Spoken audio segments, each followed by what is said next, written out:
What's going on, everyone? My name is Nicholas Merton here at DataDash, and today is November 21st of 2022. Well, folks, I hope you are having a fantastic day wherever you are, because in today's video, we got to talk about the continuing contagion within the crypto space. We've just broken down over the last 24 hours from around $16,700 down towards the relative lows at around $16,000. And it looks like we're well on our way towards retesting those lows and potentially in the near term breaking down below that range. I want to talk about why this is, what's going on in the space, and give you all the information you need to know right after our quick sponsor. And our sponsor for today's video is Arculus. When it comes to investing in crypto, it's not just a question of what to invest in, but also how you store it. Arculus redefines the definition of a cold storage wallet for your crypto assets. Utilizing its unique three-factor authentication method, Arculus makes hacking impossible. It does so through a combination of a 6-digit PIN code, biometrics on your phone, and your one-of-a-kind Arculus key card, containing a unique EAL 5+ embedded secure element that securely holds your encrypted keys, meaning you never risk exposing your funds online and no one but you has access to them. And say goodbye to the previous pains of managing your crypto with the Arculus wallet, which not only allows you to visualize your crypto holdings real time, but makes spending or using your crypto as simple as a credit card without the security risks. It's your crypto. Make sure it's secured for your future. Arculus. Check out the link down below in the description to purchase your first Arculus card today and discover the wide range of cryptos they support at getarculus.com/FAQS. Alrighty, everyone. So let's kick off with a little bit of price action analysis here on the market. We'll do a really quick analysis as we go into the more important topics. Bitcoin is yet again closely approaching back down towards its lows. Its previous lows for the bear market are around 15,563. We're currently at around $16,095. And on top of that, we're not just seeing Bitcoin getting pulled down, we're seeing the altcoin market as well getting hit even harder, especially Ethereum, as there's been a lot of ETH unloaded from a recent hack through FTX. Some of the remaining funds that FTX still had were unfortunately hacked, and now that individual or cohort of people are starting to dump it through various DeFi platforms into tokenized BTC, all kinds of different other assets out there in the market. But the big thing I want to talk about is focusing on that weekly time frame and the market order flow.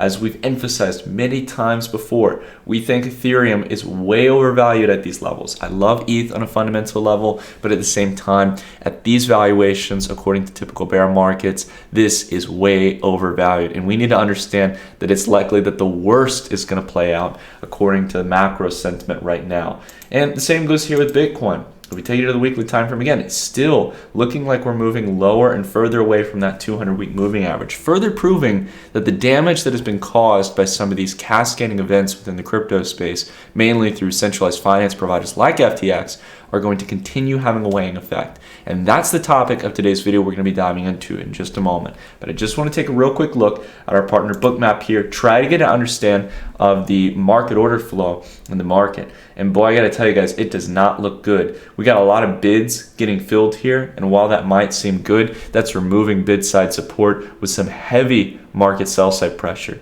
Down 8,563 here for the multi-book reading. And on top of that, on Binance Futures, any of the positive gains that we had here on the CVD up towards a high of 17,800. We came all the way back down to practically neutral and are sitting around 3,700 right now. Simply put, as we talk about here on the channel, in order to really find a significant bottom in the market, we not only want to see more bid side support from those institutional buyers, but we want to start seeing market order flow getting exuberant. We want to start seeing huge week by week spikes in that indicator. And it's still going to give us a very opportune time to know when it's time to enter, and we won't miss the rally. That's the key thing. But we need to go ahead and talk a little bit about the cascading events that are following after the recent collapse of FTX. Now, you all know by now probably if you've watched the previous few videos, and if you haven't already, definitely consider subscribing so you can keep up to date. But generally, FTX is in a absolute hole. It is in an absolute mess following its recent reveal that essentially it has nowhere near the amount of assets that it needs to provide to its creditors, i.e. the original depositors on the platform, similar to Celsius and many other platforms, due to their overexposure to under-collateralized loans. And now, Digital Currency Group, which is the owner of Genesis, now owes $1.1 billion via a previously undisclosed promissory note that has been hidden from potential investors. Now we know why DCG has been needing to do an emergency raise of over $1 billion in capital. We talked about this in our previous video all the way back last week. This is a symptom of contagion in the space. Now, I want to emphasize, we're going to talk about Grayscale, some of the other players out there that might be at risk, but I really want to bring up Digital Currency Group here because this we know is true now. And again, we talked about it last week. And the big thing we need to understand is just how big not only Genesis is as a provider, they are the backbone of all of the lending and borrowing platforms in the crypto space, as well as a facilitator of credit for a lot of exchanges and centralized finance providers. But on top of that as well, we need to understand how big Digital Currency Group is. Now, this is the company that Barry Silbert runs, and he's a very large, heavyweight player in this space. I'm going to bring him up in a little bit. But simply speaking, if Digital Currency Group dies here or cannot fix this, we are going to be facing a huge wave of cascading effects on the industry. A lot of people that Digital Currency Group essentially would usually support, provide services to, it will not be able to yet. And so far, there are absolutely zero bids for Genesis Books or Digital Currency Group. They have tried to go through every VC, every major private equity firm, anyone who could rescue them potentially and want to gain and garner exposure to the crypto space at a discount valuation. Not many people are biting as of yet. And this is very concerning, especially with the eagerness that, in this case, Genesis and Digital Currency Group accentuated that they need this capital for, just how desperate they are to get this capital out to fulfill previous creditors. Now, we also got to talk about something we haven't discussed yet. We have mentioned the name briefly, but this is one that people are really starting to get antsy about, and this is Grayscale. Now, many of you know about Grayscale because they built the famed GBTC product. This is an exchange-traded note, similar in ways to an ETF, but comes with more maintenance fees and unfortunate costs. But generally speaking, it was the closest thing that we've had so far to a physical ETF. It is an exchange-traded note that has, supposedly, a real backing of Bitcoin per each share issued, right? Now, this is very important to have that one-to-one ratio because already GBTC as a product has been trading at a discount versus spot Bitcoin on exchanges, which already was speaking to a degree of probably some worrying signs around the GBTC product. It could be as well that there's just too much GBTC shares issued and there's not enough demand in brokerage accounts where people would usually buy these.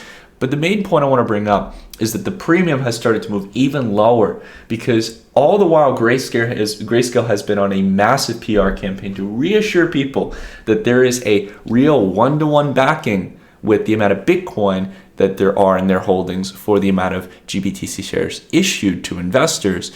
We need to understand that they've made it very clear that they cannot share for either confidentiality reasons or security reasons through an agreement with Coinbase. They cannot share how much Bitcoin they actually have, or not that specifically. They can't share the addresses to prove on-chain where their Bitcoin is. And that, for me, is a major red flag. Now, I gotta be honest, I think this is where I kind of differ from people.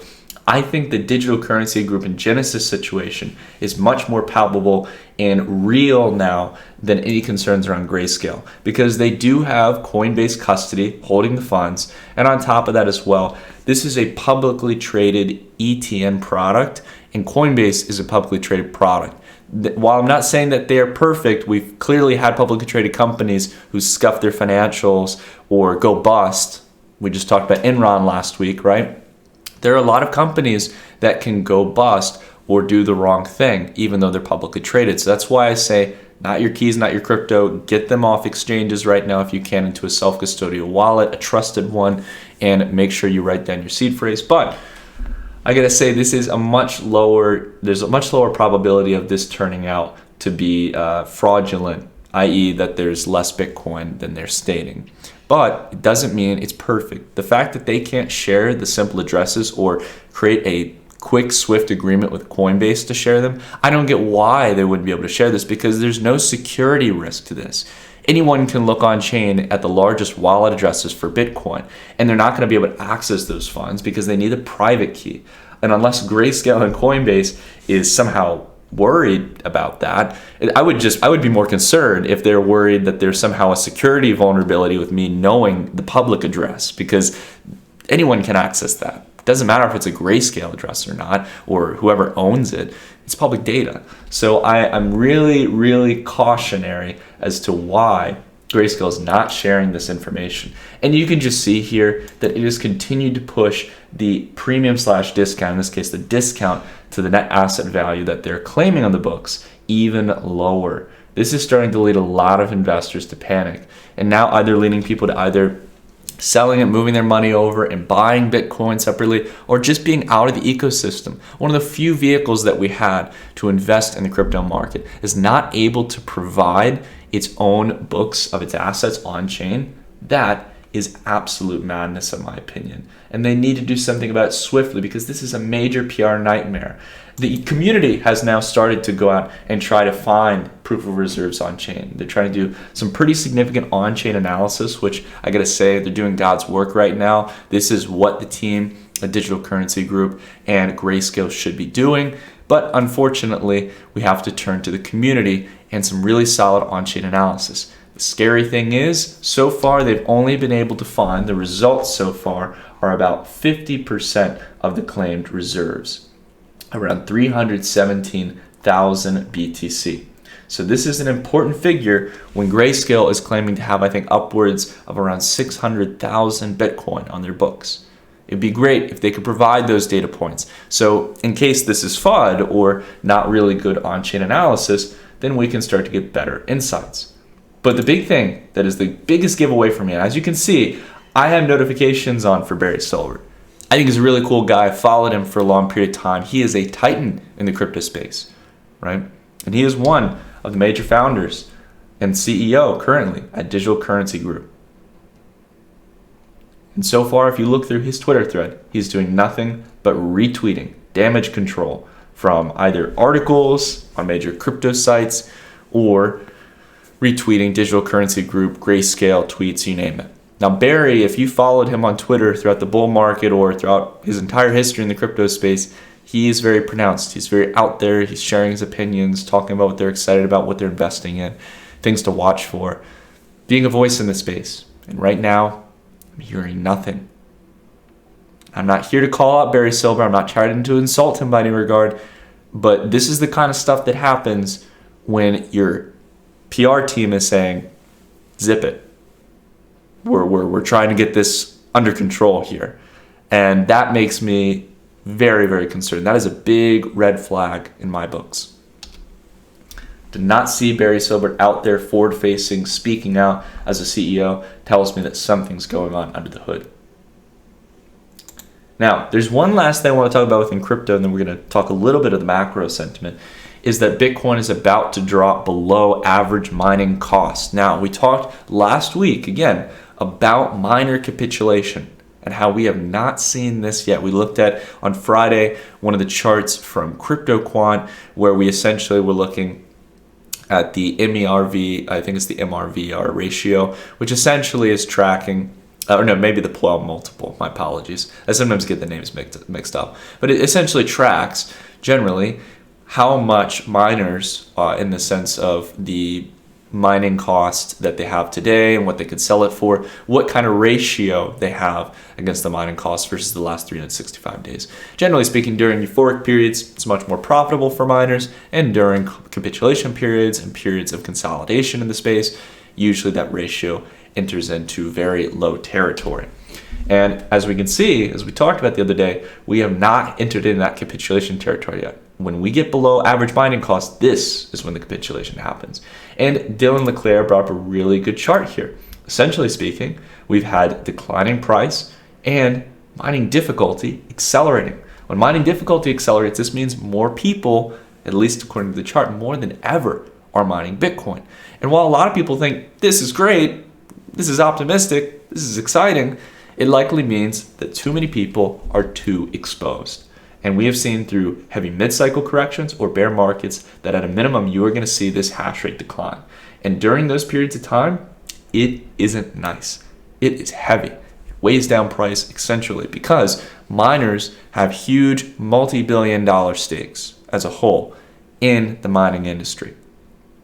And if they have to shut off those machines, sell them, or continue to finance them during this winter, they're going to have to sell Bitcoin that they might otherwise hold.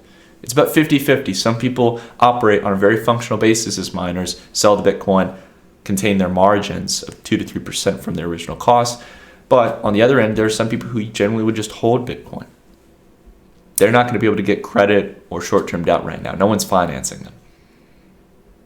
So they're only relying on themselves and their income potential, i.e. they're going to mine Bitcoin if they get any, and they're going to sell it.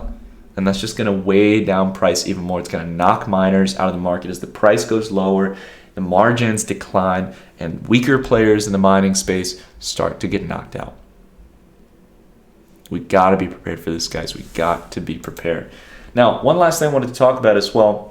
While I don't want to say it's going to go absolutely vertical up here after this correction, I definitely think we're going to see a bump up here on the dollar. That's probably one of the more interesting things. We'll see if it takes a couple of days. We might have another slight pullback here over the next coming days. But I think the dollar is starting to get close to valuable territory for some longs after this dip. I'm not saying long-term positions, but at least a retest back up towards the similar kind of consolidation range from here in September to up towards November or early November. But generally between 110 and 114. So if we get a nice dip opportunity here on the dollar, I'm going to be looking for some potential longs on that. But the big thing I want to go ahead and drive home here is that there is a lot of what may seem like small things, but really big things going on right now. A lot of dominoes, as we talked about on Friday, starting to knock over. And it's a matter about being aware when we start to see these red flags and starting to prepare for the worst, guys. I got to tell you all, if we see Digital Currency Group or even just one of their sub-products, Grayscale, or previously Genesis, as we talked about, any of these sub-products go under, this industry is set back for another 6 months, plus the 2 years that Celsius and FTX have left in the space, and BlockFi and Voyager, all these companies. It is going to crush sentiment for the next couple of years. And the good news is that it's going to give us some time to build new value and try to actually create more value than we did in 2021. While DeFi was awesome, there was also a lot of BS in NFTs. There was also a lot of BS in DeFi and a lot of BS layer 1 protocols that really didn't add anything new, just maybe a new consensus mechanism and fork the EVM chain, right? We've got to get much more to work on creating real value in crypto. And that's what happens during bear markets. It doesn't happen during bull markets. And we're going to be here during the good times and the bad times to find those valuable plays when they're diamonds in the rough and to ride the incredible waves of bull markets in the next few years to come. But one thing I wanted to emphasize is that because there's so much going on right now, guys, I'm going to probably start experimenting with doing 4 videos a week. I wanted to hear from you guys who have made it all the way here towards the end of the video, what you think about that. Just trying to do maybe smaller videos more frequently, probably keeping it more about 15 minutes. And if you like the idea, leave a comment down below. If you don't like it and want to keep to the Monday, Wednesday, Friday format, let me know. I want to hear from you guys because you watch until the end of the videos. It just makes sense. And I want to pay tribute to you guys who always listen to me ramble. And if you've made it this long, hearing me ramble, consider dropping a like if you enjoyed the video. It always helps me out and lets me know that you guys are enjoying the content. But until the next one, everyone, thank you all so much for watching, and I'll see you all in the next one. Take care, everyone.